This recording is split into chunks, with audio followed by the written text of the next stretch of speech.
which was basically impossible. Liz is like, SOS, help, mental breakdown. Fire. Not well. Okay. I've been on Labubu Lives all week, sorry. Name the popular movie by the bread.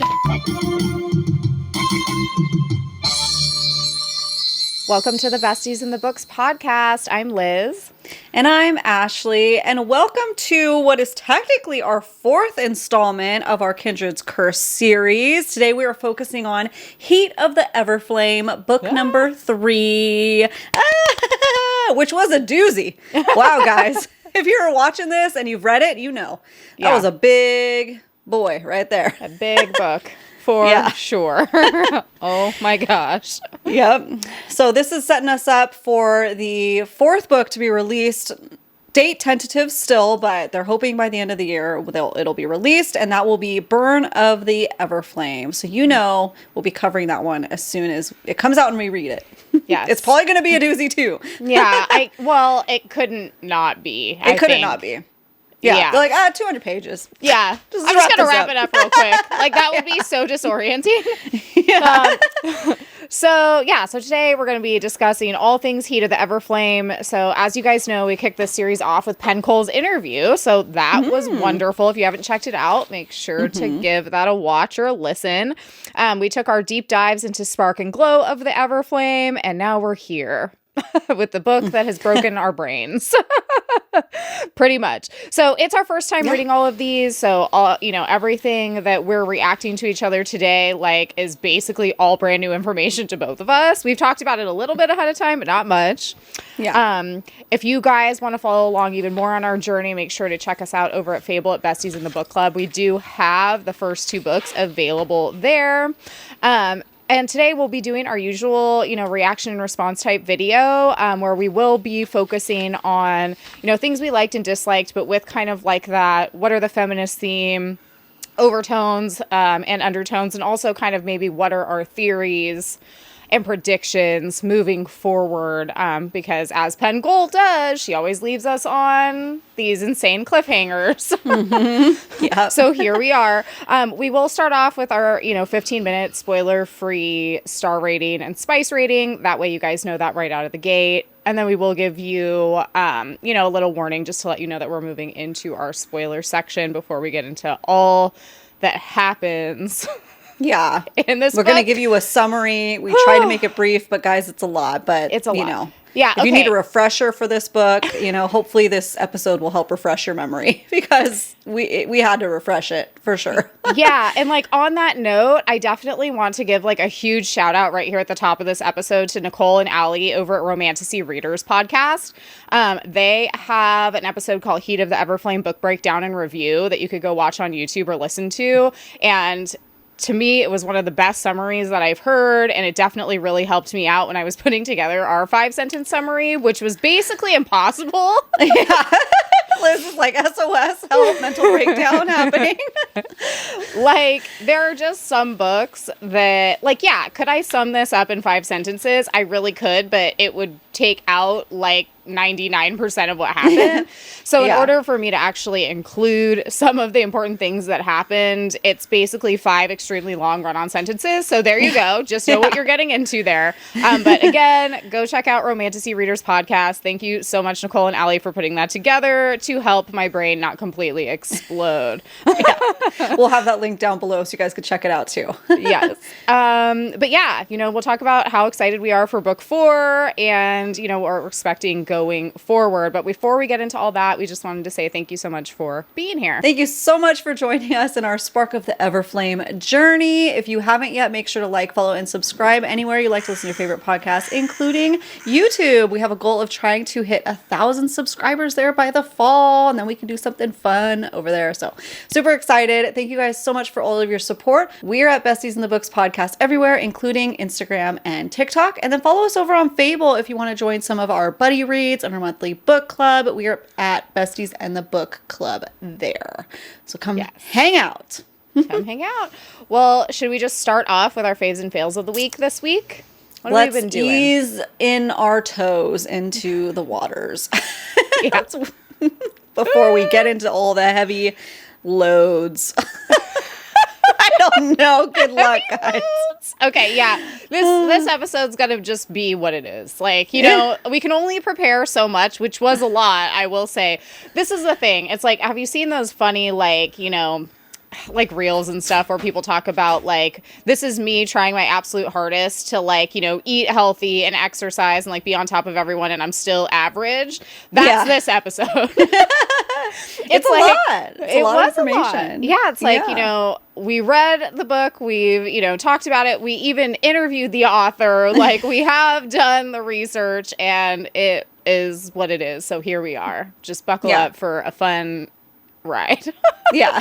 That's all We're all learning and growing together. Yeah. Oh, yeah. Totally. Yeah. So, okay. So why don't you start off with your fave and fail of the week? Just a heads up. If you don't love to stay around for faves and fails, I get it. No hard feelings. I mean, we're definitely feelings are hurt, but you can skip chapters. So if you want to skip over the faves and fails and get right into the book, we get it. But we always like to do this to kind of ease us in. Stick around if you want, or you can skip chapters on YouTube and your podcast if you'd like. No worries. It's really stupid, okay?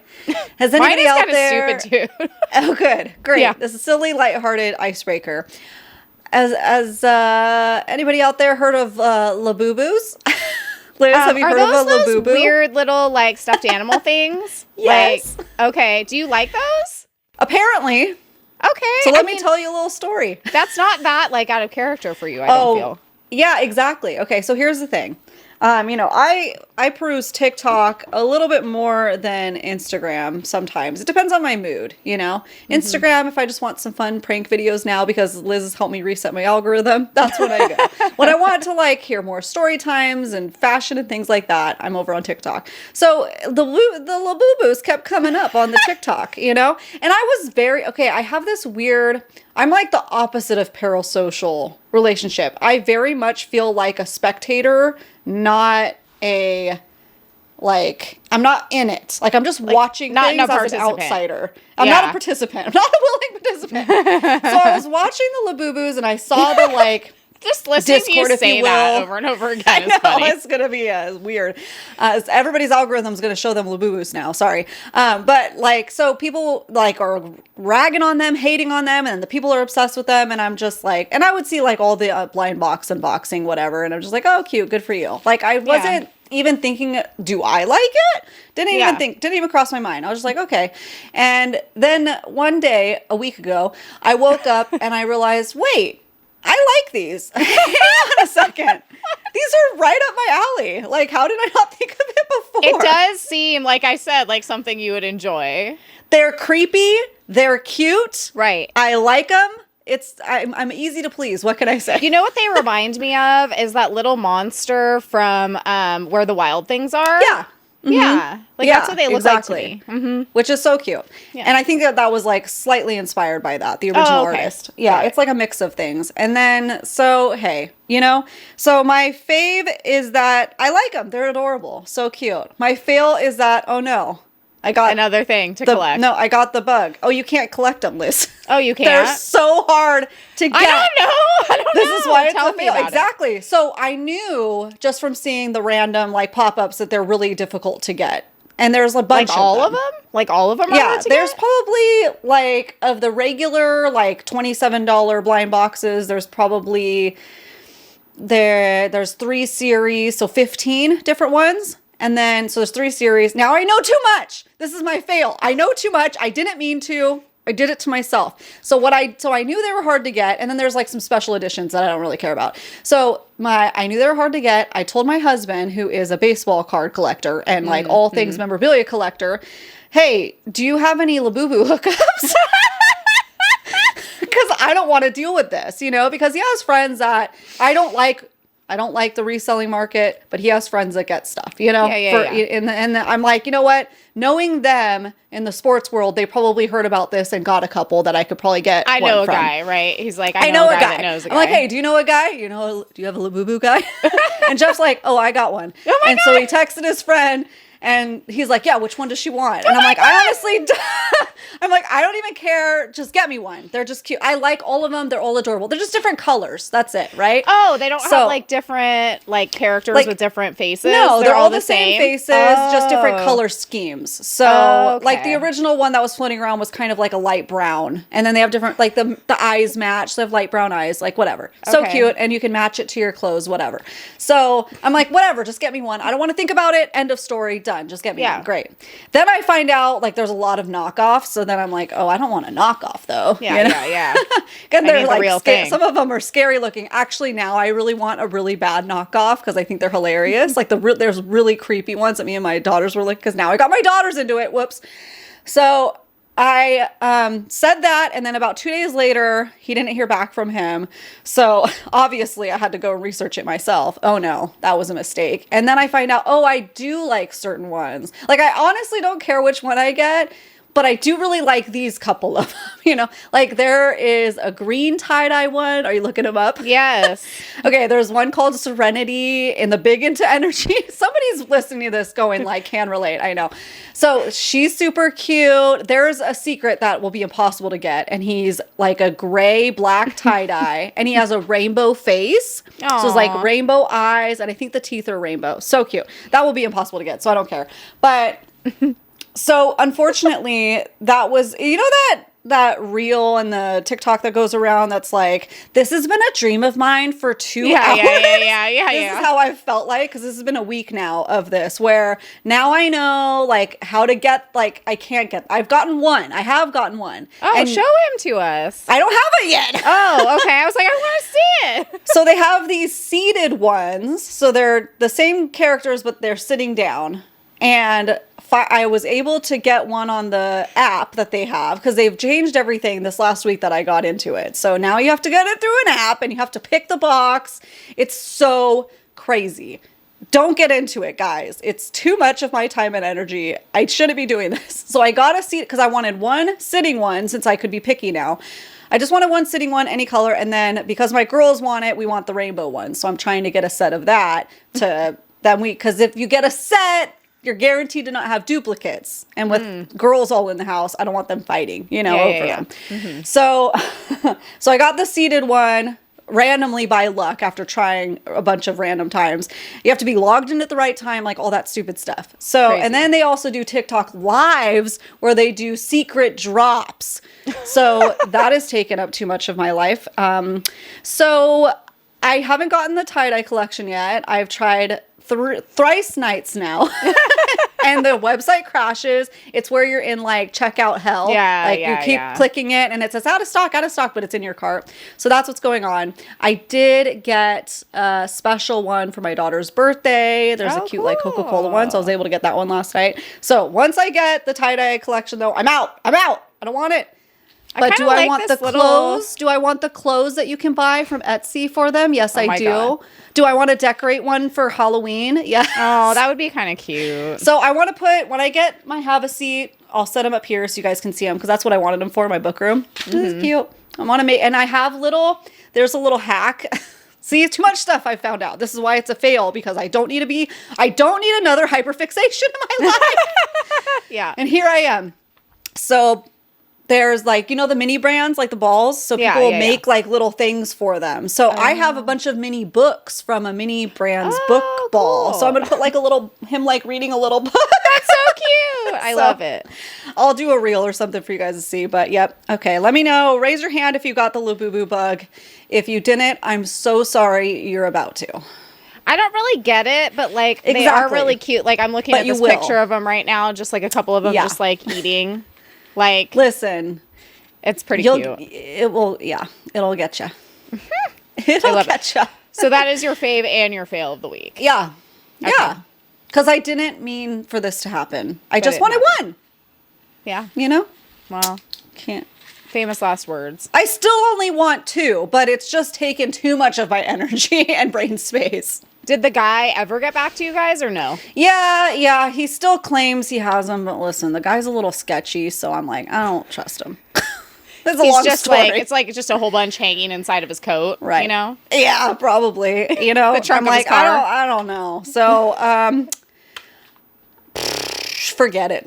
Yeah, you're on I your don't own. like to do resellers anyway. So once I found out how big, that was before I really knew what a monster this thing was. So I would rather just get it straight from the source, honestly. Yeah. But I see why people get them from resellers and stuff because it's crazy. Like, who has Yeah. time? Yeah, that's what I don't, and that's I what I'm did it saying. anyways. Like Yeah, I up feel- at midnight, refreshing the page. It's a sickness. I feel like my attention span's so bad. It's like I would be like, okay, I got to do this, and then I would literally forget and start doing something else, and then I would forget again, and then it would just never Yeah. happen. Yeah, It was because I had a lot of downtime this week in between, like, doing all the makeup at that thing I was doing. So, unfortunately, it gave me time to research. well, hey, Dangerous.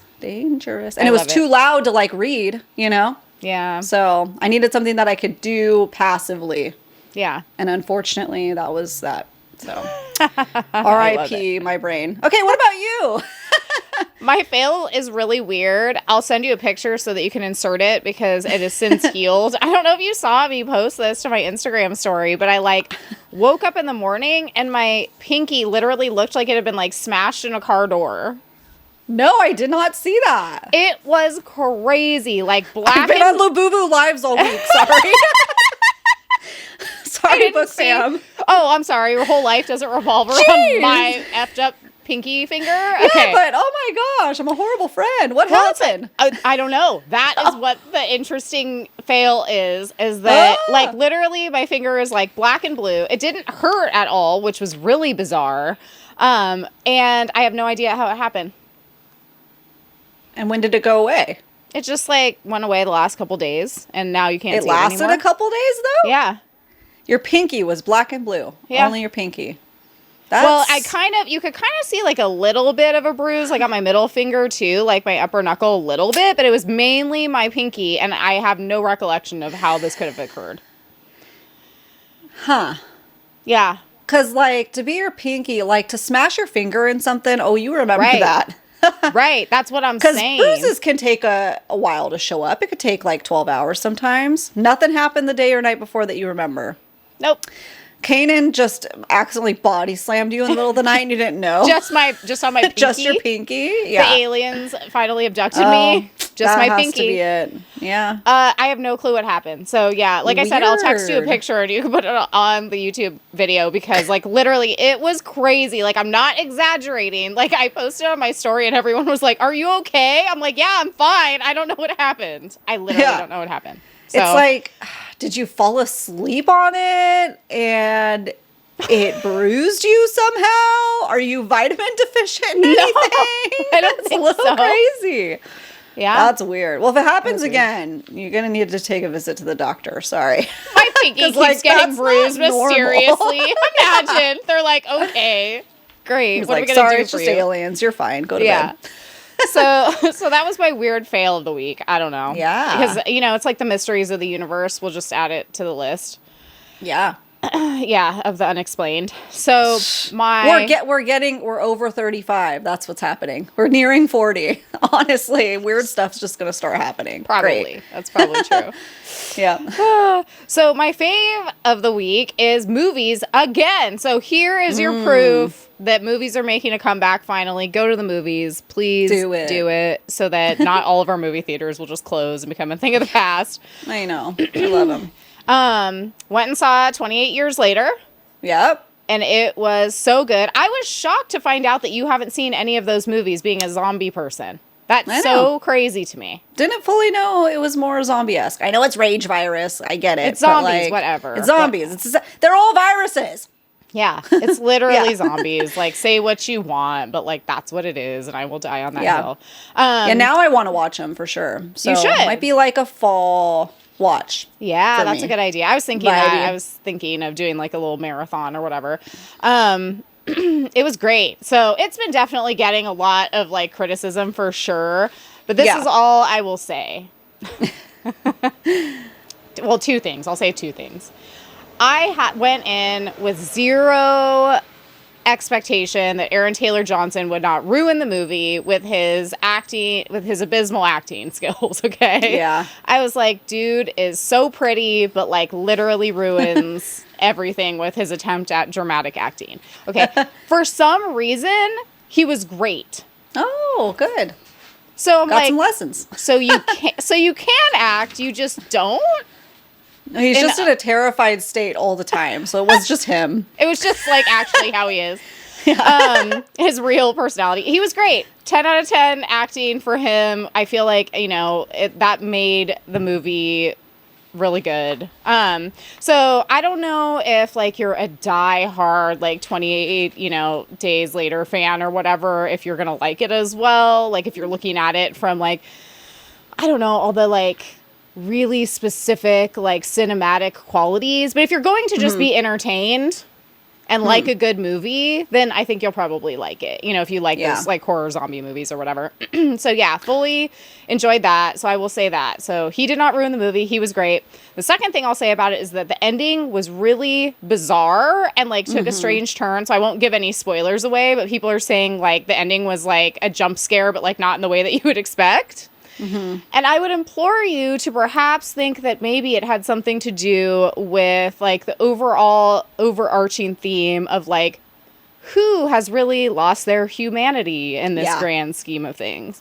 And I think that's why the ending was the way that it was, because at first it could seem very weird, but then I thought about it for a second and I was like, actually, I feel like it was really clever to end the movie that way. So I was happy with it.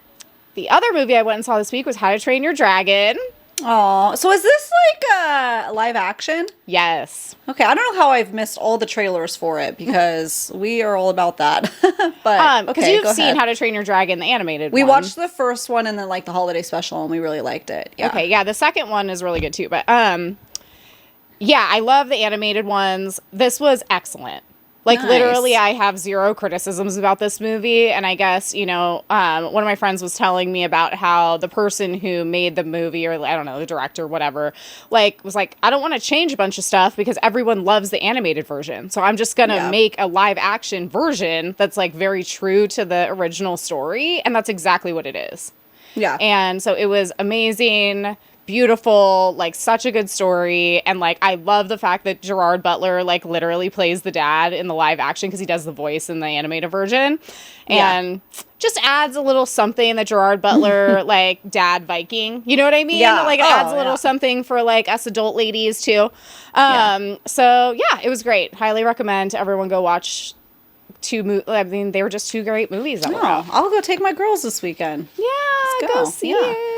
I know. I want to go see it again, especially because it's like, I feel like it really gave me nostalgia for like those fun fantasy kid movies of like our childhood that they just kind of don't make anymore very often. Yeah.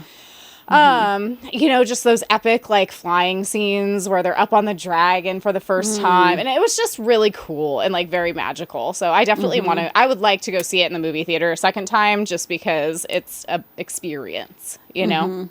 Nice. So those are mine. I know. Cute. It was a good week. It was a good movie week. So Liz, are we ready to give our spoiler-free star review and spice rating for Heat of the Everflame? Yes. I'm ready. Go. All right. Hit me with your best shot. Yep. 5 stars. This was, in my opinion, like as close to an epic fantasy if there ever was one. You know what I mean? It just had all the things. And I feel like if you like reading fantasy, that's who I'd recommend this for. I feel like what's interesting about this series is that I feel like Spark was very, like, I'd recommend it to everyone. Right? Like a good intro. A good intro to romantasy fantasy. Anyone could really enjoy it. Glow, pretty much the same. Like, I feel like it's still, it was a little bit more complex, but still pretty straightforward. Still fast-paced. And, yeah. Heat was definitely a different level entirely, to the point where, like, I would implore, it's kind of almost like if I were to recommend this series to a new fantasy reader, I might give them the good old Crescent City disclaimer. Yeah. You know what I mean? Like, just be ready for it to really ramp up and there to be a lot of information once you get to book 3. But just, we have to trust the process because it is book 3 and there's going to be 4 in the series. But there is a lot in this book. So I rated it 5 stars because the world building, magic system, like the way that the characters are unfolding is all top tier in my opinion. But it is a lot on the brain. So just know that. And I rated it a 2 spice. Yeah. Yeah. Yeah. Great. Yeah, because there's definitely, you know, for anyone wondering, because I know that, you know, it's kind of the joke in the community is that this is the slow burn of the century. Yeah. It is indeed the slow burn of the century. Yeah. So just know that for sure. And that once you do get to the spice, which happens very later on in the book, it is still, in my opinion, at about a 2 spice. Yeah. Yep. Yeah. So it's not a slow burn to nowhere, guys. So it's do not not a fret. slow burn to nowhere. You get somewhere. Mm-hmm. Yep. What about you? So agreed, 2 spice. And you guys, 5 stars. This is a solid 5 stars for me. The other 2 were a good 4 stars until I reread them one day, and then they might get bumped up. But yeah, 5 stars. This is everything that I want in a high fantasy book, and it's everything Liz said. She said it perfectly. So know what you're getting into, and it's worth the payoff. Like, and there's so much going around. I'll say this: if you don't like fantasy books that wait till the last, 100 pages to give you craziness, then you'll like this book because there's a lot of craziness. Like, it's broken up into 3 parts, so a lot climaxes and happens in each part. So it makes it very like lots going on. So I enjoyed it though. I did. Yeah. Yep. Yeah. It was definitely a wild ride from start to finish for sure, with lots of information. That's why I said it's almost like the Crescent City disclaimer. Yeah. Like, I feel like it might, now that I'm talking this out with you, it might be a good one, like Crescent City, to reread. Because it's like the first time you read it, I feel like you're really focused on, what are all the different realms? What are all the different realms' powers? What's going on, as far as the political dynamics? Who are all the characters? Because there's lots of characters. Maybe the second time, because this was our first time reading it, maybe the second time, if you went back and reread it like we did with Crescent City, it would just be like, oh, I can focus like just on the plot and what's happening because I already have all that other stuff established in my brain. So as I'm kind of talking this out with you, I'm like, okay, I don't know when I would be able to do that, but that might be kind of the way to go in the future. Yeah. Also, set aside time. If you're on book 3 and you haven't started it yet, you're kind of feeling out right now if you should continue. Dedicate your reading to just this book. Don't do what Liz and I did and have, 3 different books that we have to get done for the podcast, or because you feel like, you're a mood reader. Be in the mood to read this. Because just like Crescent City, where I would dedicate that time, I didn't dedicate that time with Heat because the first 2 books were simple enough. Like, I would be able to read multiple books at the same time. When it came to this and we kept having to stop due to other commitments, it made it way more challenging than I think it needed to be. So that would be like my biggest recommendation. Only read this book. Depending on your skill of absorbing information, I would recommend physically reading this one. I listened to the audio in this one, and that just made it more difficult for me to obtain all the information that I needed because there's just so much intricacies going on. Yeah, like, I can't totally. imagine reading or listening to Crescent City for the first time. I would be all over the place. So confused. Yeah. Yeah. So while I'm not confused, I will say I'm not confused anymore. And that has gone with a lot of after research. Yeah. Yeah. I don't want to say it's like a Game of Thrones level, like, No. like that level, but it gives me that kind of vibe a little bit where it's like, because you have all the different realms that have all their different powers and all their different rulers, but you do have like the one common, storyline following DM's journey. So that is different because in Game of Thrones, you jump back and forth between so many different storylines, but it would be like, I know when I was like even just watching the Game of Thrones show, it was really useful to have like, the family tree and everything laid out so I could see it on paper and really reference it. I feel like with this book, it's nice to have that too. And if you're reading the physical copy or the Kindle copy, you do have access to, the maps, the charts and that kind of thing. And I think that would be useful. And I think it's the names are all very similar in my brain. They kind of have that linear feeling, like a fire feeling. So it's hard for me to like, okay, who was that guy? Who was this person? Okay.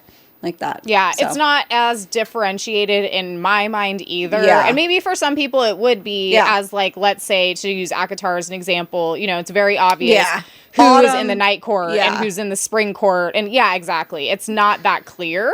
Yeah, and the realms, didn't look as different in my brain, but yeah. And the features, but I think the strong that suits. might also just be because we're not as familiar with this world as we are with that world, you know? Yeah. And we might get there. We'll probably get there at some point. Yeah, for sure. Okay, so should we get into the spoiler section in this 5-sentence? I laugh because good luck summary. Full fire. Spoilers, guys. Spoilers. Lots want of to hear spoilers. them. Save it to your playlist. Watch it when you're done with the book. All right, this is Liz's Brave New World. Go ahead. Okay, Heat of the Everflame in 5 sentences or less. Let's go. That was a little motivation. Okay, thank you. Diem wakes up in a rebellion guardian camp after the explosion at the coronation on the island of Curiel, which we find out later was orchestrated by her mother, the now captured leader of the rebellion, where she is being held hostage, drugged with flame root, and her blood is being stolen by Vance. Luther and Sarai try and fail to rescue her, but she manages to resist the flame root enough over time to get some of her powers back and attempts her escape on a ship, but continuously is being dragged back to shore when she runs into Terran, Alix, and Luther, who help her escape and cross the border into Igneos. 1. That was literally the first sentence. It's a lot. Okay. It's a big book. Okay. Here they almost get killed by the king and his Gryvern, but the Gryvern seems to like Diem and lets them go. However, Terran is gravely injured with Godstone until Diem unknowingly heals him with her blood that fell into the herbs that she was treating his wound with. She seems to be able to wield the firepower of Igneos, which again alerts the king, who comes to fight them, and during this process she is stabbed with Godstone, but Luther transfers some of his power to her, healing her, and then they escape into Umbros. 2. In Umbros, they meet up with Zalaric, Luther's contact who helps half-human, half-descended escape, who arranges passage on a ship for them to leave. But before they can, they are captured by the Umbros queen, who shows Diem her library, tells her she knows who her father is, and also shares that she knows she will die soon and who her successor will be. But before she can give her the details, Diem discovers that Luther is dying from a Godstone wound, and in a panic calls Sarai to help them escape back to Lumnos after a crazy Gryvern fight in the sky with the Queen of Umbros. 3. We have to allow it, guys. We have to allow it. Yeah, we have to. There's no way. Just to clarify, it because I know that sentence was kind of confusing. It's the Queen of Umbros who knows that she's going to die soon. She herself will die soon, and who her successor is. Okay. Made sense to me. Yeah. Okay, just making sure. Diem thinks that she heals Luther with a special potion cure, but it's actually her blood again. Once completely healed, they discover that Remus is not acknowledging that she is queen because of the incomplete coronation ceremony. So they leave to rescue her mother and the other prisoners. And in that process, Diem unwillingly kills the king of Fortos to save herself, transferring the crown to herself, tries to go back home, but is forced out by Remus and his soldiers. So they escape to Montios, where they discover the king has died of natural causes, and that Diem is the queen there now as well. 4. I don't know how you're going to wrap this up. Not well. Okay. 1 sentence left. They find the rebel camp in Montios, where their quote-unquote evil leader, who Diem figures out is actually her biological father, Ophiakai, and the 10th descended? I put question mark. Yeah. Who was a prisoner on Curiel until her explosion helped him escape, and they realize that she is the only one who has similar powers to stop him. They team up with the leader of Sophos, named Doriel, who she helps save from a rebel attack, and agrees in a blood bargain to kill her dad or lose her magic in exchange for his assistance to help her be coronated. They go back to Curiel, where she discovers Doriel has betrayed her, and everyone votes against her, except for the Queen of Umbros, who is then killed, transferring her crown to Diem, but the other crowns force her into another blood bargain that binds her to the island, just like her father, and kills anyone who tries to rescue her. And just as everyone leaves her alone, the King of Igneos pops out of nowhere and stabs her through the heart with a Godstone blade. 5. The end. Insane. Good job. Holy smokes, man. Holy smokes. Yeah. You it was did it. You did it. at the end of the day, I think it's like what's important to like pull out is like, as I was telling Ashley earlier, it's basically just a book of her going around to all the different realms and kind of figuring more out about the realms themselves, but then also getting the crowns from many of them. Like, that's what this book is. On accident. On accident. Yeah. It's like she didn't even want to kill that guy from Fortos, but he just like basically gave her no choice, you know? So, and oh my gosh, well, we'll get more into it, but the Queen of the whole plot line with the Queen of Umbros was really, I felt like, well written. Yeah. And we'll get more into it, and hopefully more of this will refresh your memory as we talk about tropes, likes and dislikes, and all of that. So, good job, Liz. Thank you so much for burning the morning oil, as I told her. Getting that done. Only a slight mental breakdown. It's all worth it. It is worth it. It is worth it, like I told Ashley, because then when we go and read book 4, we can reference, like, these summaries might not seem very, like, grammatically, they are not written well, okay? However, as far as just using them as summaries. Ooh, should we start posting our 5-sentence summaries, like, written out? No, just written out. To embarrass me? No, like, on a template? Like, hey, this isn't perfect, but, like, you know, it's Here good. You go. Maybe, I don't know. Maybe we'll do, like, a poll maybe on our stories, and you guys can let us know if you'd find that useful, and we could just do it. Like, why not? I told Liz before starting this, we're going to try this week to post a slide of all the different realms and everything to help break things down. Yeah, definitely before the next book get released. So stay tuned for that. Make sure you're following us on Instagram at Besties in the Books podcast. Okay, so now that we got that out of the way, Liz, what were 3 tropes that you loved? Permission to use the F word? Yes, permission granted. Okay. Enemies to lovers, fucking finally. You know, it deserves that. It deserves that passionate sentence. Yes, we got it, guys. We got it. Yeah, so that was definitely one. Chosen one. Yeah. Because I feel like it's just so, like, we know what's happening, right? It's like she's collecting crowns, like, we know what's going on, but at the same time, it's still really gratifying every time that happens, I feel like, at least for me. Yeah. Because we still don't really understand the full extent of DM's powers, really. Because we, like, everything that's going on with her dad's still a little bit of a mystery, her bio dad. So, chosen one, and then unlikely allies, going back to the Queen of Umbros. Yeah. Yes. Yeah. So those were my 3 favorite tropes. What about you? I put unique magic system. Cannot be denied. Lots going on there. Destiny, which is similar to chosen one, you know? Yeah. She's following that destiny path. Destiny's Child. She saves him. She saves Luther. So that was fun. Those are my faves. Oh, poor Luther. Looking so raggedy there for a while. Golly. I'm fine. Everything's fine. I know. I'm like, dude, give it up. Okay. Yeah. Okay, what was one trope that you hated? Miscommunication. Yeah. Yep. Because it's like, call it what you will, but I feel like there was a ton of miscommunication in this book with, for example, Luther trying to keep his sickness a secret from DM, with all of the secrets that her mother was keeping from her. I feel like the reason why I'm classifying that as miscommunication and not just like secret keeping is because I feel like I don't like it when there's like a breakdown in communication between 2 characters because of something like superficial like that. You know what I mean? Pride. I don't know. Yeah, exactly. It's like, it wasn't like a, you know, Xaden keeping like freaking war secrets a secret from Violet. It was like, dude, you got stabbed with Godstone and you might die. Just tell her, you dummy. You know? Yeah, exactly. That was mine as well. But you said it more eloquently. I put hiding flesh wounds. You know? Because dude, I just wanted to scream for like the whole part 2. Like, just tell her. We all see it. Like, it's obvious you got hurt too. He's like, let's go. I'm good. It's just a flesh wound, but less peppy. Like, guy, come on. Like, don't be so prideful, because she could be saving both him and Taryn at the same time.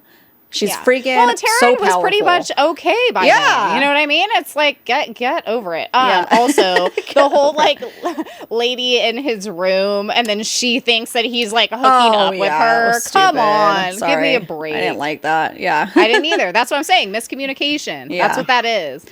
Yeah. Another dude, this guy would literally like Luther. Okay.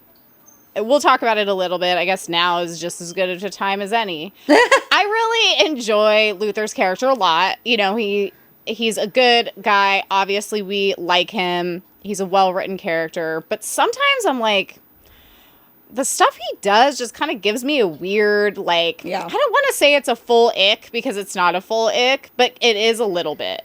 Because I'm just like, what are you doing? You know what I mean? Yeah, to be perfectly honest, this book, he felt a little disjointed to me than the first two book, Luther's. So maybe I don't know if he felt disjointed, but it's just he's so willing to just like, you know, fall on his knees and grovel before her. But then at the same time, he won't like tell her that he has an injury that might kill him at any moment. Yeah. Like, make it make sense. I don't know. Maybe it's like protecting to a fault. You know, trying to protect her feelings, like, so much so that he, like, literally will die instead. Like, what? Who does that help, though? You don't like, have literally to see her hurt. Like, you don't have to see her mourning you. Yeah. So I did put another trope. A little bit. Yeah, struggling. Yeah. With Luther's character specifically a little bit after this book. Like, don't get me wrong. Like, I don't hate him at all, okay? Yeah. I just feel like at this point in time, he would not be held up at the level of, you know, a Hunt or a Rowan or a Slade to me. Yeah. Like, he's not there right now. And he might get there in book 4, but right now he's not. I think we're seeing that he is actually not as fully confident as he portrays. And he's still young, too. And he's kind of made some idiot boys making bad decisions there. Yeah, a little bit. Remains to be seen. We'll give him the benefit of the doubt because he's got a lot on his shoulders, but like we'll see how it goes. Yeah. We'll keep one eye open on the next book. Yeah. It all hangs in the balance. I did put one other trope that I hated, but I didn't hate that it was included. I don't know how to describe it. I hated it because, like, oh, that sucks. Not because it was bad. Yeah. Not because it's a bad trope. Not because the author made a bad choice. It's just because, like, oh, so sad. Betrayal. With Sophos betraying her. Oh, that sucked. You know? That sucked. I thought he was a good one. I did. Or they were a good one. Especially because it's like, she freaking helped you. Yeah. Come on. Yeah, like you literally would be dead. Like your whole kingdom would be dead if she didn't help you. And she even made this horrible, dumb decision to do the blood bargain against her dad, and they still betrayed her. So, ugh, hated that. But not because it was in there. Hated that it had to happen. Yeah. My niche microtrope that I actually liked is blood magic. I do enjoy a good blood magic. More so focusing on the fact that her blood can heal and is the key to this whole thing. You know what I mean? It's like there's got to be more to that. And so I do enjoy that for sure. I'm curious to see where else that goes. Yeah. I don't know how to say it eloquently, so, you know, rephrase it if you will. Animals' unspoken understanding. So basically with the, not dragons, what are they? The Gryverns. The Gryverns, like, have an understanding with DM, and she's able to communicate with them without words or even, like, brain talk. So... Well, it's like a bond. They have, like, a bond. Yeah, this, like, unspoken bond, and they understand each other, like that other Gryvern looking away, you know, and not leading the jerk king to her. So she has this way of communicating with all the Gryverns that she runs across, except the one, kind of, but she didn't have a lot of opportunity. So I love that. Yeah, me too. It's like, I wish I could have that. I just look at my dog and she knows. I mean, they kind of do. Animals are very, like, perceptive. Intuitive. Yeah. Totally. Yep. What about your favorite part in this book? DM gaining more crowns. So fun. Like Mario collecting coins. Ding ding. Yeah, collect them all. Yeah. Yeah, my favorite part was our little stint in Umbros with the queen. Yeah. I really enjoyed that part. I really liked her character a lot. Yes. I feel like that was definitely a moment where I was pretty upset with DM and Luther for the choices they were making. Yeah. Because I was like, here you have this queen who has a wealth of information, including your lineage history, and like you decide to just freak out and bail. And I get it, because it's like Luther's on death's door, but it's like, hey man, maybe if you just said something sooner, Yep. we could have maybe been dealing with this. Yep. And then we could have had a nice dinner with the Queen of Umbros, and she could have explained who your father is. Yep. And we could, like, be normal. You know what I mean? I'm like, why is all this chaos necessary? And like all the signs were there. Like she lets half mortals be there. You know, they find out that she's a part of that system and harboring and keeping them safe. Like, hello? All the makings. And how she's like, oh, she like basically tells DM, which, you know, DM's not the most observant in the moment, I've found. That like, yeah, she's very reactive. Yeah. Each king or queen knows when their time is coming. They'll know who their, you know, person will be because they're nearby. Wink. As soon as they come nearby, and then she even thinks, oh, that kind of happened to me with Ulthur, you know, or Uther, whatever his name is. Yeah. You know, and then that happened. So that must have been what happened. She's right there telling you it's going to be you. You know, I'm like screaming it. So yeah, you should have stayed, man. Although on the other hand, I was thinking, oh, well, maybe then she won't like die. Maybe DM would have accidentally had to kill her, but then it happens anyways because destiny, man. It's gonna happen. So yeah, that was brutal though. So yeah, I was frustrated at how Luther and DM acted, but I liked the Umbros Queen enough that I really enjoyed that part. I thought it was, of all the kingdoms we went to and all the different things, chaotic things that happened in each kingdom, that was definitely my favorite. Yeah. I feel like we gleaned the most information there as well. Yeah. Totally. What about your least favorite part? DM gets stabbed in the heart by Igneos. Well, no wonder, you guys. People are chomping at the bit at Penn to get the next, to get the next book out. I do not know how she's gonna go from here. I don't know where she's gonna go. I have my theories. Oh well, we'll talk about that at the end. We will. Yeah, but like you just got stabbed in the heart. Ending. Yeah, but it's like there's so many loose ends right now. It's like, oh my goodness. Yeah, Igneos, someone just needs to take him out. Like, what? How did he slip through the cracks? Like, is he supposed to be gone? Come on. Like, he sucks. Let's get rid of that guy. We got to talk about the Godstone, too, in a little bit, and the mountain of rock that I thought was broken. Yeah. Yeah. What about you? My least favorite part was the short spice scene. Like, okay, let's just discuss. Okay, you know, we've talked about a lot of books on here that we fully enjoy. I do want to say that I've gotten a couple people who've reached out to me who think it's kind of funny that we're covering Anne of Green Gables right now because it seems so like out of our wheelhouse. But the reason why I bring this up is because Anne of Green Gables is a 5-star read for me, okay? Yeah. So it's not that I'm not someone who requires spice in my books to enjoy them or rate them 5 stars at all. Yeah. At all, okay? What I don't like is when you get a slow burn that lasts literally thousands of pages and then the spice scene is like one chapter. Yeah. Like, I want, like, the payoff from, like, the Plated Prisoner series where we're getting a solid, like, 40 pages. Like, we're getting, like, 3 chapters. We're getting his point of view. We're getting, you know what I mean? Where it's, like, really paying off after all that time. Not to say that the spice scene wasn't good once we finally got it, but it was, like, right there at the end. We've waited so long. And then I just kind of felt like it was, like... It was good, but then it was, like, over. Yeah. And I was like, all right. Well, I wanted more than that. So that, to me, is my least favorite part of this book. Because I wish that we had gotten a bit more spice. Because we deserve it after all this hard work we've put in. Yeah. Maybe book 4. We'll see. That's another reason why it's taking forever to write. Not forever, but taking her longer than people would like. Because she has to help DM come back alive and, like, get the spice going.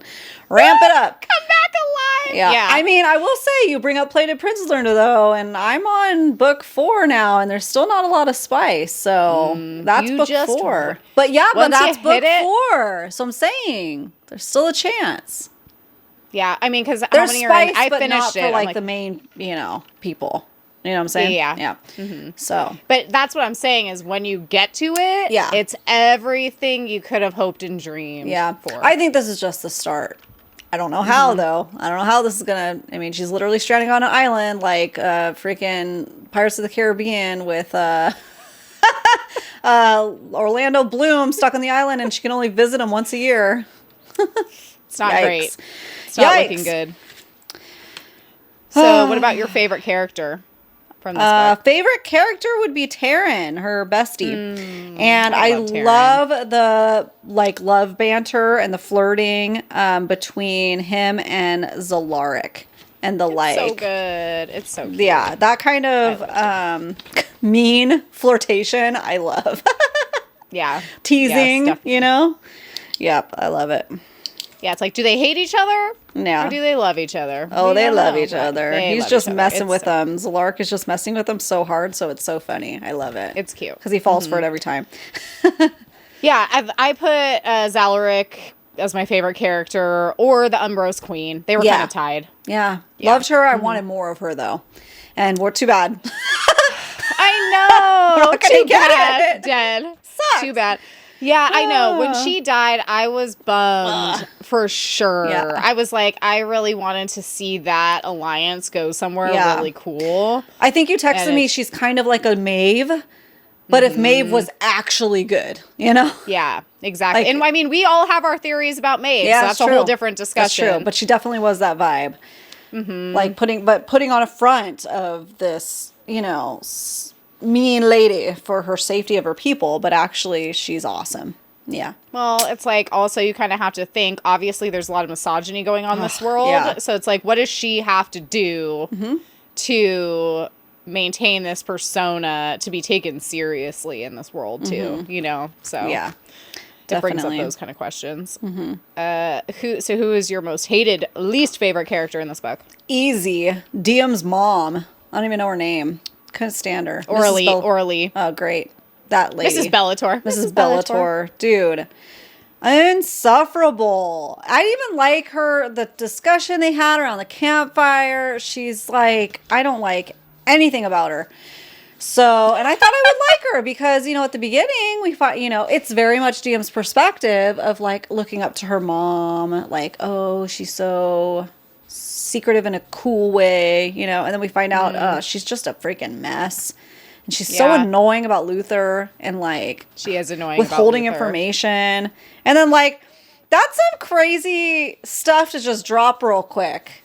Oh yeah, your dad, I like found him in prison and he was dying, and then I fell in love with him and then like had his baby and then he almost killed you. Like, I don't know. It was, dude, crazy. That's a lot. And she's just like, yeah, that's crazy. I don't know. Yeah, I don't like her. was my least favorite character in the last book. I already had a bad taste in my mouth for a while. Yeah. She's not my least favorite character in this book because I chose Remus instead. Yeah, I mean, he sucks all the time. Here's the thing used about to him Remus. Sucking now. Well, I think the reason why I picked him as my least favorite character now is because he's such a nuisance and he has no magic. So I'm like, could someone just kill him? Like I don't understand. Yeah. Like, I get that he's Luther's dad, but, like, he hates him. So, like, and he has no magic. Like, why are we letting him be in charge? Only Diem knows he doesn't have magic now, right? Maybe Luther knows. I mean, that's enough, though. I know, you know what I mean? Yeah. Well, Diem's not going to do it because of her moral standing. But Luther should. But, like, if he just had, like, a little accident, you know what I mean? Like, oopsies. Fell off the cliff. Oopsies. Yeah. I got pushed. Like, I feel like, unfortunately, this is a high stakes live or die situation. If I had this super annoying, like at this point, basically mortal person, preventing me, the queen of, how many different realms does she have the crown of now? Yeah. 5. Like, preventing me from going into my castle with my Gryvern because you are mad that I wasn't technically coronated. Basically, you're just jealous because you're not the one in charge. Yeah. I'd take you out. Maybe that makes me a bad person, but like, I feel well. like oh well. Like, oh well. This I isn't just the can't normal. We don't live in this world. We live in that world. And come on. Yeah, it's like, okay, Luther, you'll do anything for me except for, like, get rid of the one person who's making my life a misery right now. Well, she won't like, tell him to do it, but he needs to think it over and just do it. Yeah. He's cock blocking all over the place. I like And how as we're far like, as, Luther, it's so easy. Just kill your own fire. Yeah. Like, enough's enough. You have Enough's tons of time enough. to get over your trauma. Let's go. This will be the final piece for you. Come on. Yeah. Or That's why I like put picked him in Remus. like a prison somewhere where nobody can find him at There you least. go. If you lock him in the hole on the Lock him in the Curiel, hole. you know? Yeah, seriously. Give him some crumpets and be gone with it. Like, give him some elven bread to last. Jeez. There you go. Have you seen that really funny video that's floating around right now that's like, name the popular movie by the bread? No. Have you seen- I love it. It's fun. That's That awesome. reminded me of it because that was one of them. Yeah. The Lord of the Rings, what is it called? The elven bread, the whatever. elven bread. Elven crackers. I don't know. Yeah. So I did pretty good. I think I guessed like 4 out of 5. Nice. Based on the bread. Yeah. I was like, that's what's important in the movies. Yes. Yeah. Yes.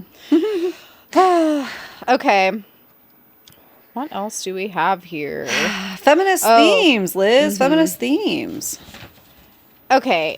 I feel like we've talked about like so many feminist themes like as we've been going through this series, and like all the ones we've already talked about are still so prominent in this book. You know, so obviously we have you know, a kind of dismantling of a hierarchy of power. Yeah. We have a challenging of essentially like a mass genocide going on. Yeah.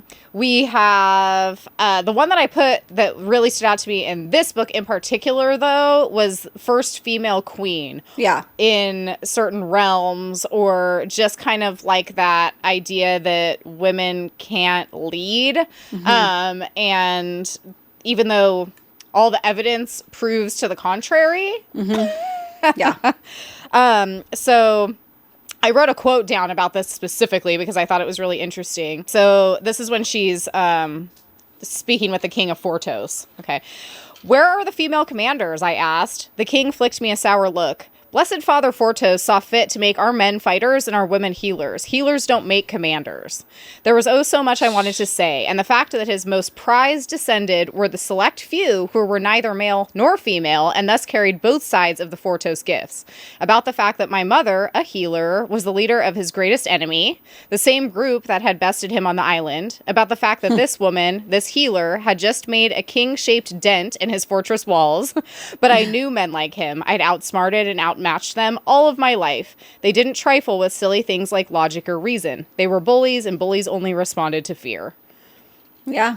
And I was like, yeah, that summed up like the overall theme of Heat of the Everflame, this particular book.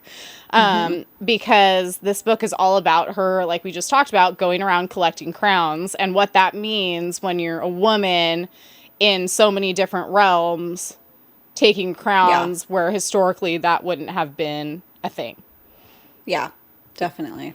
So that stood out a lot to me for sure. Yeah. That's what I put. Literal misogyny with the King of Fortos. As well as others. Not as literal, but they're still there. Yeah. Still undertones. I think the part that gets me is like, it's just so mirrored in real life, right? Where it's like just this frustrating, you can have, and that's why I loved the whole piece about logic. People like this aren't looking at it logically, right? Which is a whole other feminist theme, right? Where women are supposed to be more irrational and emotional, and men are supposed to be more rational and logical. Okay, well, if you are being more, and I say this facetiously, obviously I don't actually mean that to be true. So if you take that information and apply it to the situation, then logically, she's saying, okay, well, you have been bested by women time and time again in political, scheming, but then also in battle, and you're trying to then turn around and tell us that we can't be fighters, commanders, rulers, generals. It doesn't make logical sense. Right. But it's like you can't reason that out with someone who has something so dead set in their mind. So, yeah. Big feminist themes we appreciate from Penn Cole. She writes them well. Yes. Definitely. So let's see. Any particular ways that you wanted to call DM out this time around as ways that she stands out as, a strong female main character? Just like you said, I mean, standing up to Fortos in the way that she was able to, and also even with Sophos trying to, she's not just bending over and taking it. She's fighting back as much as she can with her words and trying to get people to be logical. Yeah, exactly. And it's hard. Well, and she's trying to get people to figure out a way to resolve their issues without just going in and killing each other. And it's like, that shouldn't be so hard to do, but it is. And so I feel like the only critique I would have at this point about her, and I think it might come from just her inexperience and age, is like not taking the time to hear out the Queen of Umbros, because I feel like they had very, very similar joint interests. And if she would have just pumped the brakes a little bit, she could have seen that. Because I think the Queen of Umbros was a pretty smart lady. Yeah. But yeah, I mean, I feel like it's just an overarching theme throughout this whole series. There's lots of different ways to be strong, and DM is really making sure that she's going against what's expected to try to do what's right. Yeah. That could almost be symbolic too for DM, how she was quick to try to get away from the Queen of Umbros, and easily go to other men in power. It reminds us that all of us even have that misogyny ingrained into us too. That I wonder if we really dissected those chapters to see how she wasn't easily convinced of her and still thought she was out to get her, even though she did have all this proof in front of her that they're on the same side and they have the same goals. So yeah, interesting. That's a good question to bring up, or something like that. Yeah, to kind of think about for sure. Yeah, she was quick to run back to her kingdom where she knew Remus was an a-hole, And what was she going to gain from there? I don't know. They were saying they might have some kind of a cure, maybe, but so did she. Yeah. So did Umbros. So why are you quick to leave that? Who isn't killing you? Who is hosting you guys and isn't showing any red flags? So yeah. It's all just like what you know. You know what I mean? And that's the thing. That might be part of it too. The common discourse around the Queen of Umbros. You know what I mean? Exactly. Yeah. And not taking them a breath to realize, oh, all these things are opposite. Because she does even mention it. Oh, she's supposed to be terrible and kills all the mortals that come into the world. Oh, wait, she's actually harboring them. Like, hello? Yeah. Maybe it's a front, Yeah, well, maybe it's a front, and maybe it's also like, that she exhibits a lot of the qualities that, leaders like the King of Fortos would consider to be terrible, and then that's what's going to start becoming the popular discourse around that particular leader. Not unlike DM. Yeah. Like, people are talking badly about her, too, in a lot of different places. Villainizing the queen. Yeah, exactly. So, hey. And she Umbros, it feels like, decided to take that and say, okay, you'll fear me then, you know? And using that as a shield to protect her kingdom. Which DM might have to learn a thing or two about doing that, and she's trying to pave a new way that's anti-violence. But it's hard. We are ingrained. Like, we're rooting for Riem to get pushed off a cliff. Regis. What is his name? Regis? Regis Philbin. Poor guy. What did I do? Off the cliff. Hey, what did I do? Let's just tell them about the morning news. No, Remus. And even the very first guy in this book, what's his name? The second in command for the anti-people. What is my name? I just Vance. emptied. Are you talking about Vance? Vance. Vance Refrigeration. That guy. like, just stab him. Let him bleed out. I know. He's already injured. All you did was just cut off his arm. Back. I know. Like, that's all you got. Just chopped his arm. Yeah. Like, we know, I think we've read enough fantasy books, though, to know it's like, that's going to bite you in the butt. Yeah. He's going to come out even angrier. He's not going to see the mercy in it because he is terrible. Yeah, he and does here suck we are. really bad. Like, yeah. Sucks really bad. Yeah. But it's, it's showing how she's trying her best to not kill everybody. Yeah. It's like, guys, figure it out. Yeah. I mean, that's hard. What do you Yeah. do? They're all bloodthirsty. Yeah. Yeah. So at this point in time, do we still think that Luther is a feminist? Yes. We're just having a hard time with him right now. Yeah. I would say that I agree. I mean, to touch on your point about him not telling her about his wounds, it's like it feels belittling, and it feels like you can't handle this information. You're going to spiral and freak out if I tell you I was stabbed. And that makes him anti-feminist in that moment, during those times.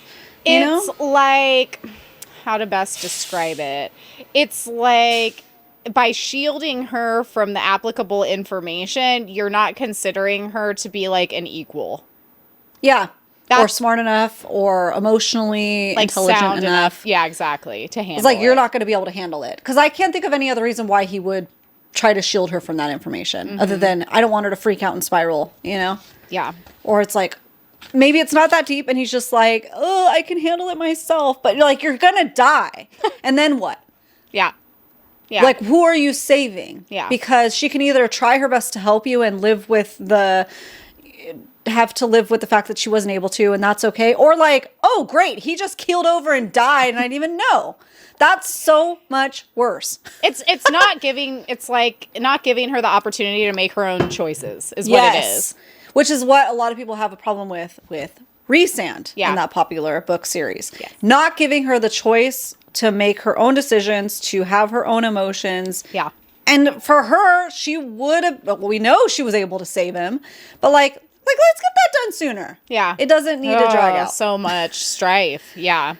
You know, but then it's like, but then he says stuff like, you know, because I highlighted a bunch of his quotes to her, you know, don't you dare mistake compassion for lack of courage. Anyone can slaughter their enemies. Hate is easy. It's mercy that requires the greater strength. I'll be damned if I let you believe that beautiful heart of yours is a weakness. Trust your instincts, my queen. Above all else, trust yourself. So then he says stuff like that. So really, it's like, I don't want to be so quick to, it's like, that's why I like the way that you phrase that. He was anti-feminist in that moment. Because people are people, and we exist in all the different shades of gray. And so I would say Luther is definitely still a feminist for sure, but he has his moments, you know, where he's struggling. Yeah, one mistake doesn't then make you a misogynist. No, absolutely not. Absolutely not. So yeah, overall, definitely still empowering and doing his best to help her. Just, you know, had a moment of weakness, if you will, while he was bleeding out. So hey, which could have he wasn't thinking clearly. Which could have been avoided. Maybe the Godstone makes you an idiot for a moment, you know? The Godstone is imbued with idiot boys making rash decision magic. I will say, okay, interestingly, this is not something that I thought about, but then this was something that, you know, the girls over at Romantasy Readers podcast pointed out that was all, like, literally a light bulb went off. So when DM heals Luther, from his near-death experience that time. So she thinks that she used that little potion that she got as part of one of her little gifts. I can't remember which kingdom she got it from. When she thinks that she heals Luther with the potion, but she actually heals him with her blood, right? It's because she went to the statue of Lumnos. Yes. And she cut her hand and made a bargain with the, I don't know, god, goddess, I can't remember, like, you know, of Lumnos. To save him. She says, I'll give you anything if you save him. Okay, so we're kind of thinking at this point, like, her blood is obviously magic. It has healing properties. We know that she healed Taryn with it. I didn't think about the fact that, what if that actually was a blood bargain? And that Lumnos is going to come back later to collect on that. And there's a quote here, and they didn't mention this, but this is something that I found that I actually highlighted before. As long as he drew breath, Luther would fight the gods themselves to stay at my side. And I'm like, is that foreshadowing? Like, is someone going to be calling in their blood bargain later on in book 4? So yeah, now I'm kind of like curious to see if that's going to go somewhere, or if maybe we're just like thinking too hard into it. You know what I mean? But it sounds interesting. Yeah, it's a possibility. Yeah. So do you have any other quotes that stood out to you? Well, before we go on, I think now would be a good time to get to the question that we skipped over. Oh. Do you understand why this book is popular, this book series? Yeah, Still, for sure. book 3. Yeah, absolutely. Yeah, I feel like it checks all the boxes that like most people who Yeah. enjoy reading romantasy like, you know? Mm-hmm. It has a lot of the tropes that we like. I think the only, the critique that it gets consistently is just that there's not enough spice in it to keep the... Yeah. I think that's kind of... Like, call it what you will, but I feel like in romantasy, I think one of the reasons why we tear through these books so quickly is because they're extremely complex plots in a lot of cases, like in this book. But I feel like what kind of pushes us forward are those consistent dopamine hits. And I feel like lots of times that comes from the romance portions. And so I think that's why lots of times books like this can be critiqued, because when you're trying to make it through, 900 pages of very, very complex world building, and that you don't really have a spicy scene to break it up every 200 or 300 pages, it's not going to move as quickly. Because it kind of gives you like a breather, because it's kind of like okay, let's just relax for a second, hang out here, and then get back into it. Yeah. So, yeah. Yeah, and like I said, I think that it genuinely, like I know for me at least, like does give you like that dopamine hit that you're like, okay, we're going. Yeah. It's like, here we are, we've gotten to this part, that's what we wanted, now we move on to the next leg of the journey, right? Yeah. So, yeah, that's definitely one of the main critiques. I kind of, like I said, I'm on the fence about that because I feel like this was a really well-written slow burn. I would have just preferred more spice once we got there. Yeah. But, yeah, I definitely understand why it's popular. I mean... Yeah. For sure. Yeah, and I think because it's going against what we expect, it helps it be more popular too. It makes it want to be talked about. Yeah. Because so many people don't like Diem's choices, and she's anti-violence, which we're so used to stabby FMCs, and she's not. So it gives us something different as fantasy readers, for sure. Yeah, I agree. Yep. Yeah. All right, quote time. Let's share a few quotes that stood out to us. Okay. I actually wrote some down. Look at me. Look at me go. I just have to call out the dedication. For all those caught in the flames, remember that the hottest fires forge the strongest swords. I loved that. That's what I wrote down too. I'll try to cross that out. Right out of the gate. Okay, you go. Yep. And education is the most powerful weapon of them all, said the Queen of Umbros. With the library and Love all of that. the saved books from all of She's the like, ages. oh, I don't let anybody in here. Here you But go. here's the key. Go whenever you want. I'm not hiding anything. Also, okay, can we talk about that for a second?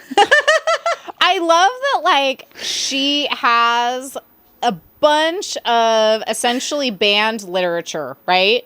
She has the archives of the ages, and she has, like, the last remaining tomes.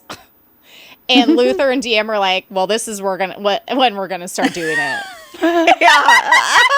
Okay. You have, like, 1.5 days to try your absolute best to use your photographic memory to read as many things as you can, and you're like, or we could use this time to finally do it. Finally. I don't know. I'm like, you waited this long? Like, I don't know. That definitely was something that was weird to me. Yeah. Yeah. Oh, I loved this. Give it time, he said, his voice returning to normal. You will remake this world. You will be the voice they never had and the sword they were never allowed to wield. And then my last one that I wrote down is a very big overarching theme for the whole series. Hate is easy. It's mercy that requires greater strength. Yeah. So that feels like the mantra that she lives by. Yeah. You know? Absolutely. Just a short one. Don't mistake the pain of change for failure. Yep. Okay, then I had to write down a couple, the whole, like, I will love you until this world is a, like, what does Rowan say? I'll love you until this world is a forgotten whisper of dust between the stars or something like that. Okay, like, that will go down in history as, like, one of the best lines in any book, I think, ever by MMC, right? But I wrote down a couple of Luther's, like, prize moments, for sure. It is not just my body that craves you, DM. It is my heart. He clutched at his chest. My scarred, ruined scrap of a soul. Your smiles, your affection, the way you look at me, the way you see me, that is my lifeblood. I would sooner wither without food or water, sink into the sea until my lungs burst, abandon my magic and let my godhood burn me alive from within, than endure one more day of life without you in it. Ooh. What drama. Love it. Love it. I mean, come on. You know, like, how would you not love that? Oh, this was good because this is more of like one of those feminist themes. If you know people are dying and you have the power to stop it, but you look away, that blood is on your hands too. Mm-hmm. We kind of already briefly talked about the spice, or I guess we've talked about it kind of a lot, depending on how you look at it. So, two spice, I think I still feel pretty strongly about that. It was good, but I could have used more. How did you feel? Were you content with it, or do you feel like, what do you think? I don't care about spice. Yeah, so. That's kind of what I thought, but I just wanted to know. I'm happy for you guys, but then, sorry, it wasn't enough. You know what I mean? Like, I'm glad we were finally past the, like, I don't want to tell her that I love her. Like, I don't want to tell him because I don't know if he's ready. Like, that angsty thing, I'm glad we're over that. Yeah. So, that's always a happy moment for me. Like, okay, we're all upfront about our feelings now. Great. Perfect. I know. When are we just gonna find out, like, what's going on with them? You know what I mean? Like, come on. What's fated mates? What's going on? Hello. Yeah. Obviously, we'll be reading the sequel. There's only one left, as far as we know. Yep. Yeah. Yes. You know, I would definitely read it even if we weren't doing it for the podcast. What about you? Yeah. Same. Mm-hmm. Same. Mm-hmm. And then we already talked about the audiobook. If you guys missed it in the last one, you know, we both jumped back and forth. We didn't talk about it enough for this one. Oh, that's right. We didn't. I totally forgot. Okay. So first of all, we'll say this. We jumped back and forth between, you know, Kindle and audiobook. Both of us did. I think the only one that I purely read on Kindle was just book one. And I physically read it. Yeah. My actual physical book. Mm-hmm. Yep. And we love the female audiobook narrator. Yes. She's great. She, up until book 3, 90% of the way through or whatever, did all of the audiobook narrating herself. It was just her, and she did all the voices, and it was great. Well, we got a glimpse of Luther's POV in book 3. So what did you think, Ashley? I'm sitting there cooking, casually listening. Everything's going fine. All of a sudden, jump scare to Luther's voice, which, listen, it's not a bad voice. So I want to clarify, because I had a voice memo, Liz, immediately. It's that it is not at all what I expected for Luther, okay? So user discretion. I expected this gruff, rough, deep, you know, man voice. And it was medium deep. Deep, I would say, yeah. And very British. And again, great voice. I definitely think it was kind of like, you know, Hook's voice or whatever in Hooked by Emily McIntyre, which isn't a bad voice. It just was not at all what I was expecting. So it was freaking me out. It took me out of the story. Personal preference, I guess.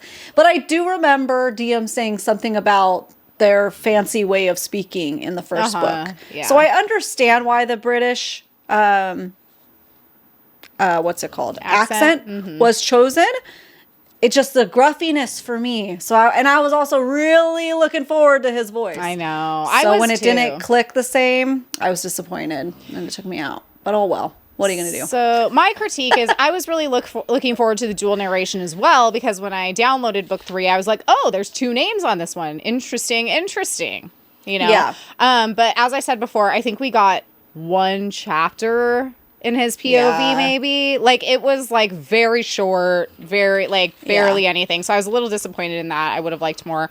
I was geared up and ready to be in Cringe City because of Ashley's voice memo. And I was like, oh, no, I'm afraid, but now I'm curious, so I have to listen. You know, I was like, should I just read this part on Kindle so it doesn't get ruined for me? I loved his voice. So we have very opposite opinions here. I think voice memoed or texted Ashley, and I was like, I don't even remember what I said, but I was like, Luther's voice. I like it. Yeah, exactly. I like it. It's really good. Like, it's hot AF. So whatever, you know, it's like everyone's so different. Yeah.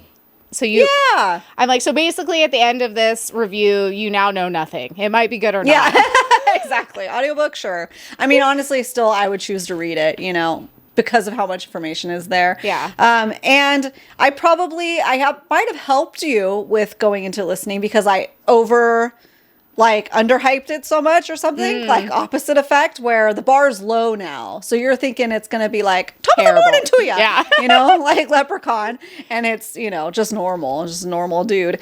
Yeah. So, you know, you're welcome. Yeah, it was great. I really enjoyed it. I would have liked And I was more. very emotionally responding to the jump scare that I had. Because, you know, when you're casually listening and they're not expecting like that change of point of view all of a sudden. Whoa. Hey, whiplash. Yeah. So fun. But so yeah, funny. I mean, the audiobook, I would definitely give 5 out of 5 stars, though. Like, yeah, still 5 stars Yeah. as far as audiobook Recommend, quality for sure. goes. Yeah. All right, so what about reviews just from the people? But we'll just start with some Goodreads reviews. So I have some highs and some lows here. Let me see. Okay, so it looks like it gets an average of a 4.26. So that's a pretty high rating on Goodreads. Yeah. With about 128,000 ratings, which again is pretty low in my opinion as far as just like numbers. You know what I mean? Like I was expecting to see more than that with how like hyped this book is, but give it time. Yeah. Okay, so we'll just start with the lows. I found some. You guys know I love my quippy one-liners, okay? Yeah, for sure. Especially because the majority of low reviews, there were very few 1 stars. I will say that. Very few 1 stars. Most of the 1 stars were DNFs, and I'm done reading off 1-star DNFs because no, just no. Yeah. Okay. So M says, 1 star. Why was this over 1,000 pages long, and how many times in 1,000 pages can I roll my eyes? Lynn gives it 1 star. She says, if you would like to read a book where the FMC is pathologically incapable of character growth and the MMC is a one-dimensional simp, this is the book for you. Yeah. Eater 1 star says, if that long-ass Zoom meeting that could have been an email was a book. Oh, no. Oh, no. I thought it was pretty cool that when I pulled it up on Goodreads, it shows you, you know, like who you're friends with and who's reviewed it. Yeah. We actually had quite a few friends who had reviewed it, so I thought that was pretty neat. Yeah. So Logan over at the Starborn Reader, she gave it a 5 stars. She said, I am once again begging you all to read this series. I don't really know how to write a loved review on this one without just straight up word vomiting the whole story because it was just so good. Things are definitely heating up if you catch my drift. War is coming and it is inevitable, and this entire book from start to finish did not slow down. Yeah. If you love magic wielding, snarky badass FMCs who wants her people to be united instead of bloodshed and innocents dying, a newfound family makes up her court, and an MMC who worships the ground she walks on, intense emotional banter, witty, literally every emotion you can feel in a book, give this series a try. I will not shut up about it. So I shortened that a little bit, but you get the gist. She loved it, which I love. Nice. Heather, who, you know, is in book club, Yeah. fantasy with me, she rated it 5 stars. What do you mean there's no release date for the next book yet? Yeah. Corey rated it 5 stars. She just said, WTF, Penn. Yeah. Like, yep. Where do we go from here? I know, literally, we have so much to wrap up. Tuva reads 5 stars. I enjoyed this book a lot more than the first 2 books. There are still some things that annoy me, but I was so deeply invested by the end, and that cliffhanger effed me up bad. If I could, I'd go back in time and not start this series until it was finished, which I know a lot of people feel that kind of sentiment towards books like these, for sure. Mm-hmm. But yeah, so very well-rounded. What did you find on Audible? Anything interesting? No echo chambers for me. Nobody's mentioning the MMC's voice, so I guess I'm the weird one. I mean, I liked it. Yeah. So I guess I'm a lone wolf in this boat. Okay. So let me know though if anybody else had a jump scare. DM me, please. Let us know. You know, with this, there's so much going on that like.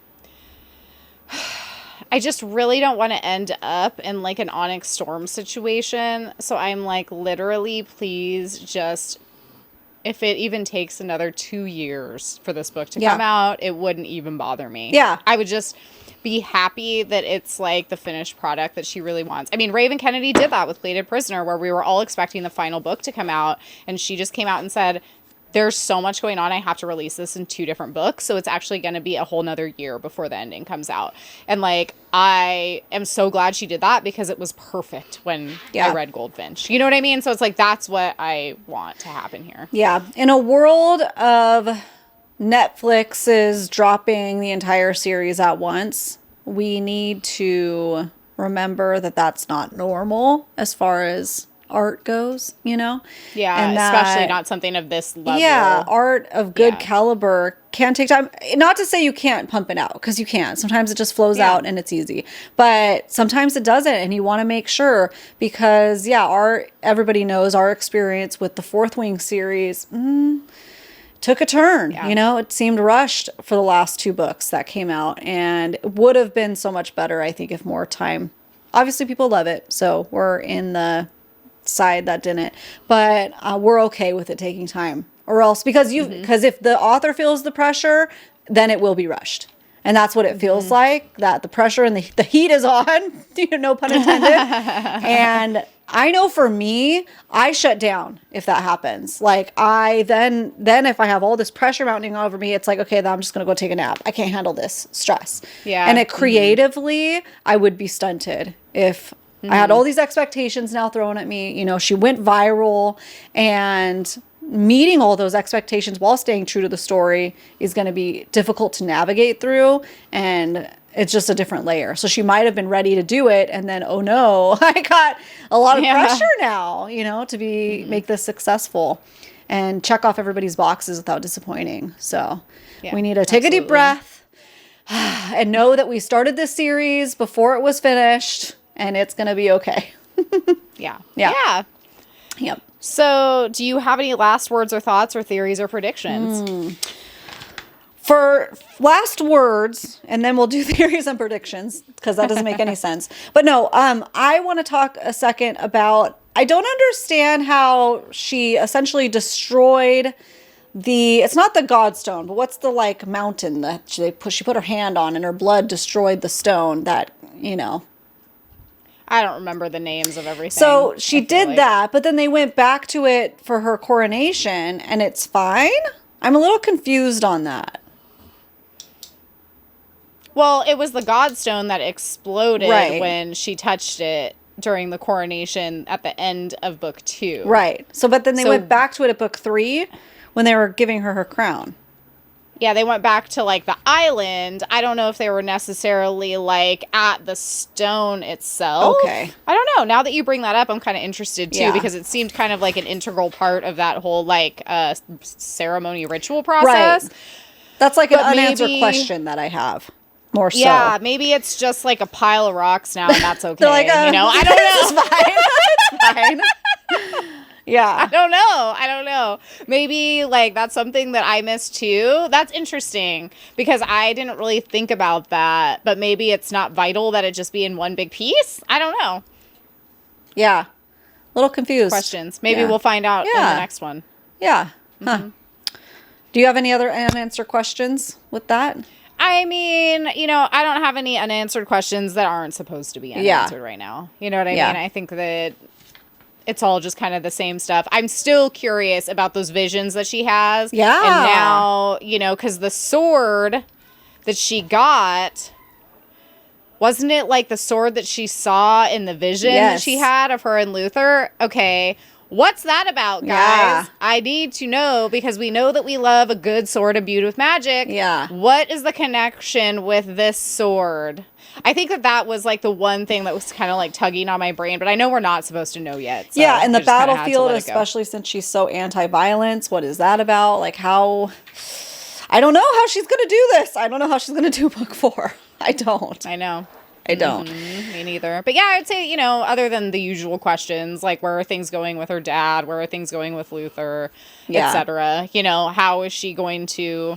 Because at this point, it's kind of is she just going to take the crowns from every single realm and become... Essentially, that would just make you the dictator now. Yeah. You know what I mean? Yeah. So that's not really necessarily very good. And I think goes against a lot of her, real core belief system. Yeah. And so I'm kind of wondering how they're going to deal with that too. Would she maybe make it a democracy? I don't know. So yeah, it's just questions like that I'm curious about, but we're just it's not something that's keeping me up at night because I don't feel like it's necessarily unresolved unintentionally. Yeah.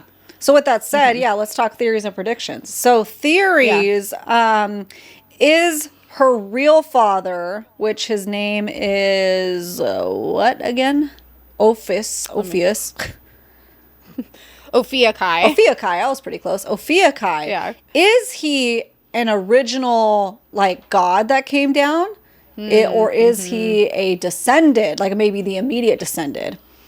Yeah, see, that's been bugging me since the second he stepped onto the scene. Yeah, Liz was all confused about it and was asking for clarification. I'm like, no, I don't think we know. Like, exactly. I don't it's think we know. purposely ambiguous. My guess, my theory is that he is an original god because they had said that kingdom, which is Horus, the 10th realm. I know, I wrote it here down somewhere, and now I can't remember what it is. So they said he was the only one that didn't take a lover. Therefore, didn't have a descended. Mm-hmm. So he has to be, actually. That's right. Now that I'm saying it out loud. If that Lord, whatever you call him, God, goddess, if he didn't take a lover, he is that guy. How could he be a descended if that guy didn't take a lover? Like the other ones did. Yeah, no, that makes sense. Like, just, logically. Yeah. And then he obviously makes a baby with Orly, and that is DM. So maybe she's just that powerful because she's literally, like, I feel like with all the other descended, aren't we dealing with generations upon generations upon generations of descended, oftentimes mixed with humans as well? Yeah.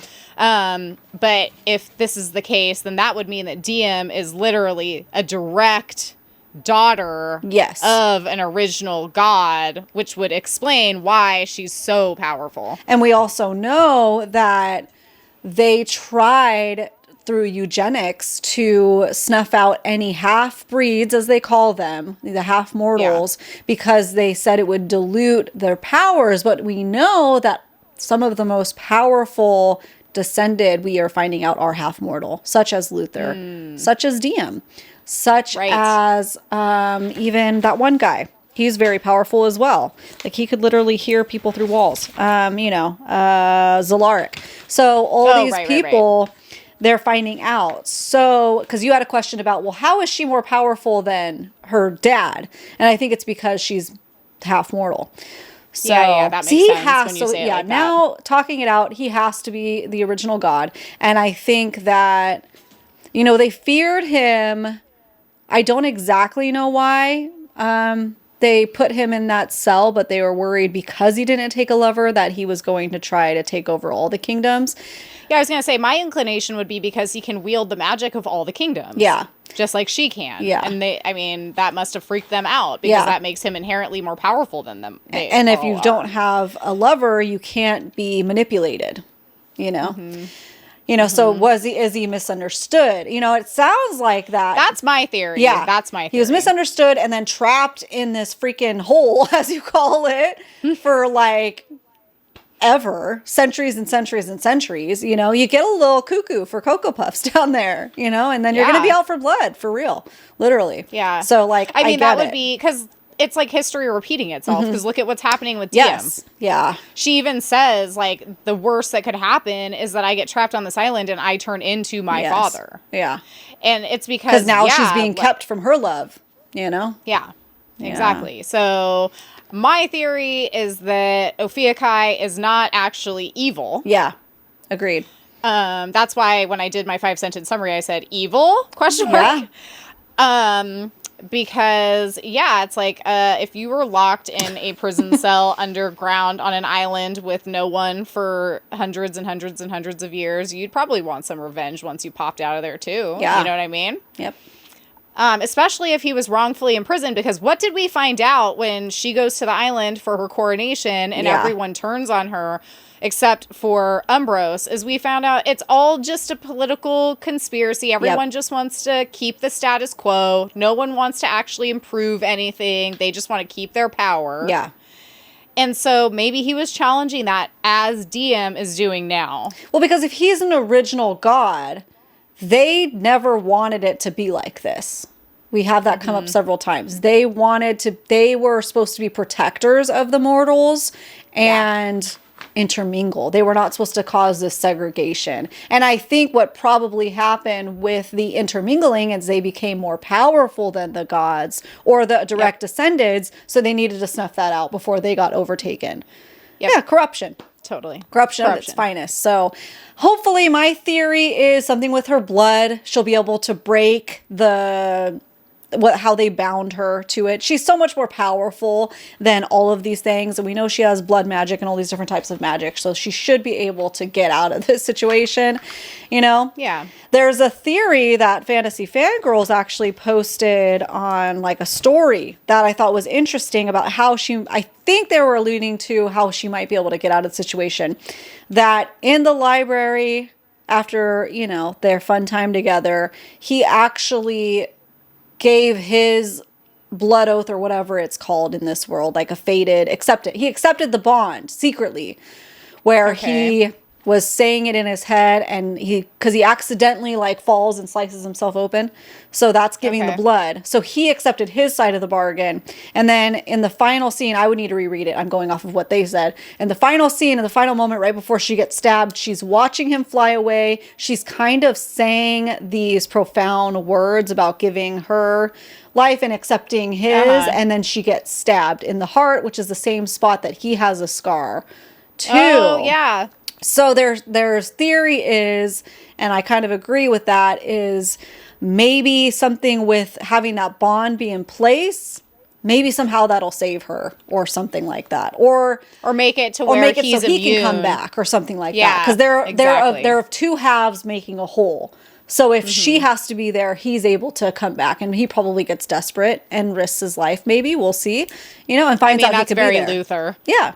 Yeah, like maybe he probably could see it happening or feel it happening and say, fuck it, turn right back around, and then find out he can be there, and then hopefully save her, you know? I feel like that's a good theory. Yeah. For sure. Yeah. So we'll see. We'll see.